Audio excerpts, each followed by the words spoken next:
Madanapalle kidney racket కుంభకోణంలో మరణించిన యమునా కుటుంబానికి ప్రభుత్వం న్యాయం చేయాలని డిమాండ్ చేశారు వైఎస్ఆర్సీపీ నేత మజ్జి చిన్న శ్రీనివాస్. కిడ్నీ రాకెట్ను అరికట్టడంతో పాటు బాధిత కుటుంబాన్ని ఆదుకోవాలని కోరుతూ విశాఖ జిల్లా కలెక్టర్ను కలిశారు. యమునా కుమారుడు అనాథ అయ్యాడని, ప్రభుత్వం ఆదుకోవాల్సిన అవసరం ఉందని కలెక్టర్కు తెలిపారు. అమాయకులను కిడ్నీ రాకెట్లు టార్గెట్ చేస్తున్నాయని, ఇలాంటి వారిపై ఉక్కుపాదం మోపాలంటున్న మజ్జి చిన్న శ్రీనివాస్తో మా correspondent Naidu face to face. సంచలనం సృష్టించిన కిడ్నీ రాకెట్ కేసులో మరణించిన యమునా కుటుంబానికి న్యాయం చేయాలని కోరుతూ విశాఖ భీమిలి నియోజకవర్గ సమన్వయకర్త అలాగే విజయనగరం జడ్పీ చైర్మన్ మజ్జి చిన్న శ్రీనివాస్ విశాఖ జిల్లా కలెక్టర్ను కలిశారు.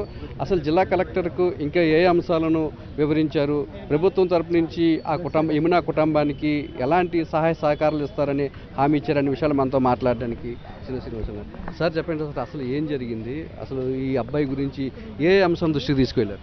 ర్యాకెట్ ఏదైతే ఉందో, ఈ కిడ్నీ ర్యాకెట్ ఏదైతే ఉందో, వారు ఆ కిడ్నీని మరి దొంగిలించే కార్యక్రమాన్ని కేవలం మాయమాటలు చెప్పి చేసే కార్యక్రమం చేయడు. ఇంతలో ఏదైతే కిడ్నీ దొంగిలించే సమయంలో, కిడ్నీ సర్జరీ చేస్తున్న సమయంలో తను మరి అక్కడ అనారోగ్యం గురి కావడం, ఆపరేషన్ థియేటర్లో తను మరి అక్కడ ప్రాణాలు కోల్పోవడం జరిగింది. మరి ఈ సంఘటన అంతా జరిగిన తర్వాత, ఈ సమస్య అంతా జరిగిన తర్వాత మరి గ్రామ పెద్దలు, మమ్మల్ని వైఎస్ఆర్ పార్టీ పెద్దలందరూ కూడా, మండలంలో ఉన్న వైఎస్ఆర్ పార్టీ పెద్దలందరూ కూడా మరి రావడం, నా దృష్టికి తీసుకురావడం, మరి వెంటనే మరి జిల్లా కలెక్టర్ గారిని మేము సంప్రదించి వారి సమయం తీసుకొని జిల్లా కలెక్టర్ గారికి పూర్తి విషయాన్ని వివరించాం. పూర్తి వివరణ ఇచ్చారు. మరి తను చనిపోవడం, మరి తన బిడ్డ మరి నిరాశ్రయ్యాడు. మరి కేవలం అమ్మమ్మ తాతయ్యల దగ్గర మాత్రమే వాళ్ళు కడు పేదరికంతో ఉన్నారు.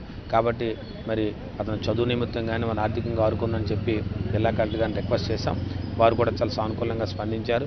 వారి చదువు నిమిత్తం ఒక గురుకులంలో మరి హాస్టల్లో వేద్దాం, సీట్ ఇప్పిస్తాను తప్పకుండా అని చెప్పి వారు చెప్పడం, అలాగే ఆ కుటుంబాన్ని ఆర్థికంగా ఆదుకోండి అని చెప్పి మేము కోరడం, తప్పకుండా ప్రభుత్వాన్ని నివేదించి నాకున్న అవకాశం మేరకు తప్పకుండా కుటుంబానికి సాయం చేస్తానని వారు చెప్పడం, అలాగే చిత్తూరు జిల్లా కలెక్టర్ గారితో కూడా మాట్లాడి హాస్పిటల్ యాజమాన్యం నుంచి కూడా ఖచ్చితంగా వీరికి నష్టపరిహారం అందే విధంగా మరి దాని నుంచి కూడా మేము ఆ కార్యక్రమం కూడా ప్రభుత్వం ద్వారా నేను తీసుకుంటానని వారు చెప్పడం సానుకూలంగా చెప్పారు.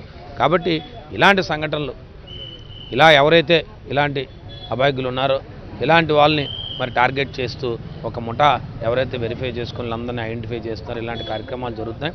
ఇది ఇలాంటి దురదృష్టకర సంఘటన. ఇలాంటి కాలంలో మరి ఓ పక్క ఇంత పెద్ద వ్యవస్థ ఉన్న ఆంధ్రప్రదేశ్లో ఇలాంటి వ్యవస్థలు కూడా ఇలాంటివి జరుగుతున్నాయి. కాబట్టి ప్రభుత్వం తక్షణమే స్పందించి పోలీసు వారు కానీ ప్రభుత్వం కానీ చాలా కఠిన చర్యలు తీసుకోవాలి. ప్రభుత్వం ఇలాంటి సంఘటనలు మరొకసారి పునరావృతం కాకుండా, ఇలాంటి ఇబ్బంది ఇంకో కుటుంబానికి రాకుండా జరగకుండా చూడాల్సిన బాధ్యత ఈ ప్రభుత్వం అని చెప్పి మరొకసారి తెలియజేస్తా ఉన్నాం. మాయమాటలు చెప్పేవారి పట్ల ప్రజలంతా కూడా అప్రమత్తంగా ఉండాలని, అలాగే ఇటువంటి కిడ్నీ ర్యాకెట్కు పాల్పడే వారి పట్ల పోలీసులు కూడా కఠినంగా వ్యవహరించి ఇటువంటి సంఘటనలు పునరావృతం కాకుండా కఠిన చర్యలు తీసుకోవాలని చెప్పి చిన్న శ్రీనివాస్ ప్రభుత్వానికి చూసేస్తున్నారు. అలాగే ఎవరైతే యమునా కుమారుడు ఉన్నాడో, కుమారుడికి చదువుకునేందుకు ఏదైనా స్కూల్లో చేర్చేందుకు ప్రభుత్వం చొరవ తీసుకోవాలని, అలాగే ఆర్థిక సహాయం కూడా చేయాలని చెప్పి కలెక్టర్కు విజ్ఞప్తి చేశామని, కలెక్టర్ కూడా అందుకు సానుకూలంగా స్పందించారని చెప్పి మజ్జి చిన్న శ్రీనివాస్ చెప్తున్నారు. కెమెరామెన్ శంకర్తో నాయుడు, విశాఖపట్నం నుంచి.